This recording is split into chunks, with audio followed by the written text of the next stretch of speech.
The ancient empire of the Eldar was the greatest civilization since that of the Old Ones, the various cultures that exist in the 41st millennium, mere reflections of its glory.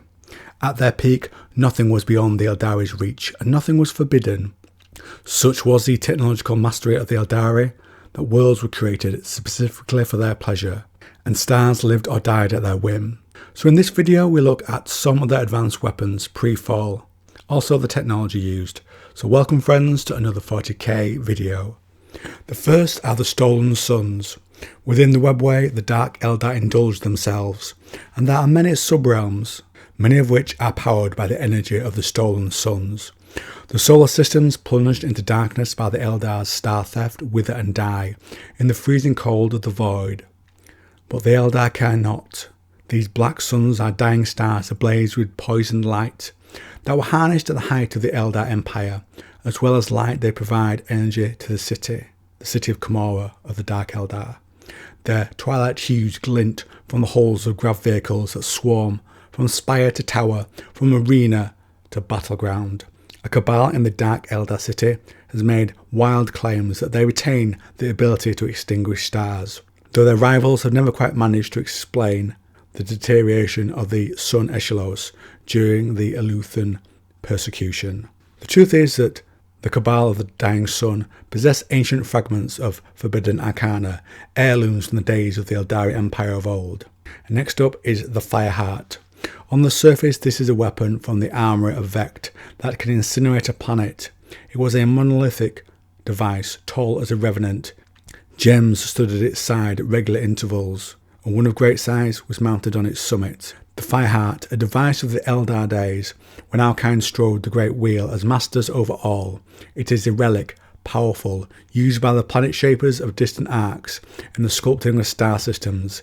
It can create a dust field into a world in the course of passes.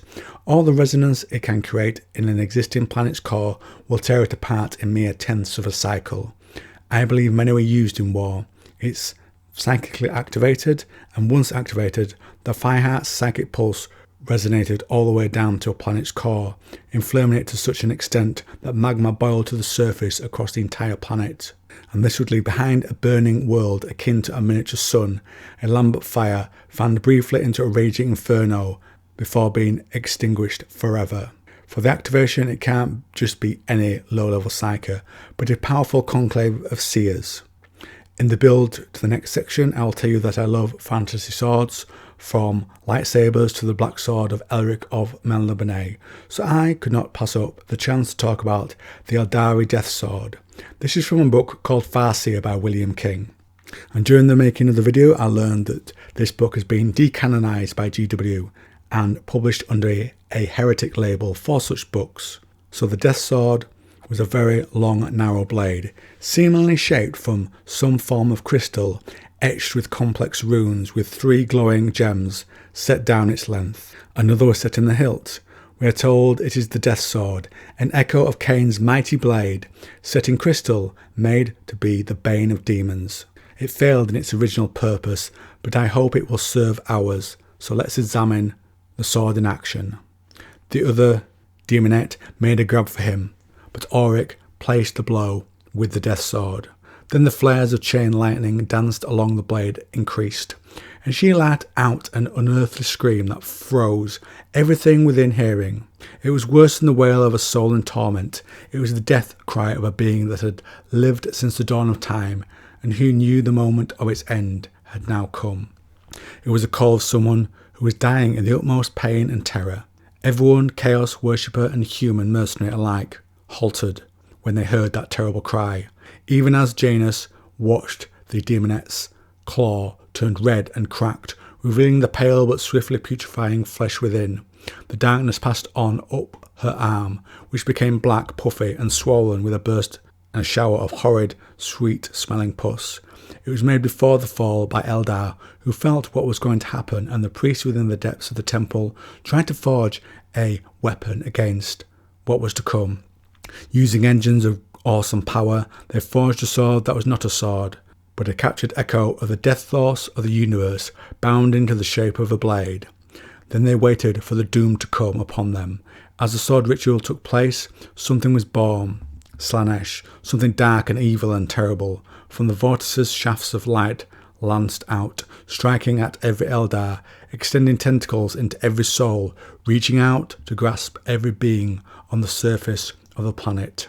The Eldar screamed with a mixture of pleasure and horror as the summoned tilling drew the very life from them, consuming their souls and their bodies, reducing them to a fine powder of ash that blew away in the wind. With each death, with every soul it absorbed, the dark thing grew stronger and stronger. The priests emerged from the shrine of Azurian, armed with their weapon that had been so long in forging. It was a blade that glowed brighter than the sun, and was pregnant with the power of death, a blade powered by the mighty spirit engines that slept beneath the temple. These priests came for Shahagarthon, the Dark Prophet. The leader of the priests cut and wounded him, and the prophet vanished, fleeing beyond their reach. Filled with triumph, the Eldar high priests turned on the newborn god Slanesh, I assume, and struck it, and wounded it, but it was not enough. The new being was too strong. It threw itself at the priests and consumed them, and they died screaming in ecstasy and horror. The few that survived snatched up the sword and were driven back within their fortress temple.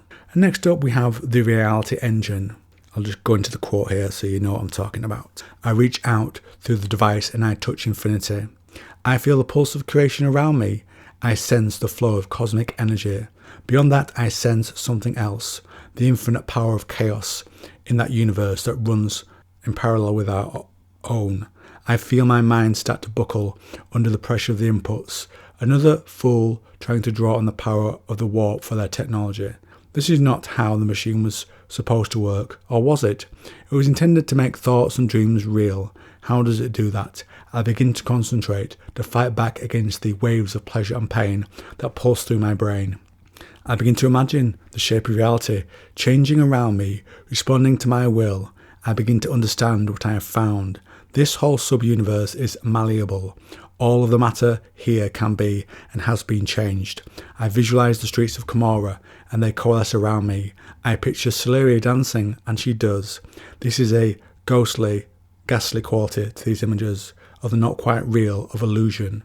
But I know if I only concentrate hard enough, what I wish for will take shape. I see what those long-gone Eldar were working on before they were devoured. They were trying to tap the forbidden power of chaos to allow them to reshape reality, and they succeeded. Although their success may have contributed to their downfall, I know now that if I work on this, I can summon armies to my aid, armies that will worship me like a god, which will allow me to raise myself to heights undreamed of by the inferior intellects around me. I hear the whispered temptations of absolute power, and I do not resist them. Who would? And a small bonus one I like, we're going to look at the bow of Kurnus. Elden myth recounts of when Kurnus's bow and him hunted across the stars and fashioned an arrow specific to each prey he sought. When loosed from his bow, these slaying missiles would seek out the weakness in their target, finding gaps in defences to reach the soft flesh beneath. The bow is a shuriken pistol created long ago in honour of these ancient tales. Its psychosympathetic ammunition reacts to the vulnerabilities of the foe, turning a shot that should have merely wounded into a killing blow.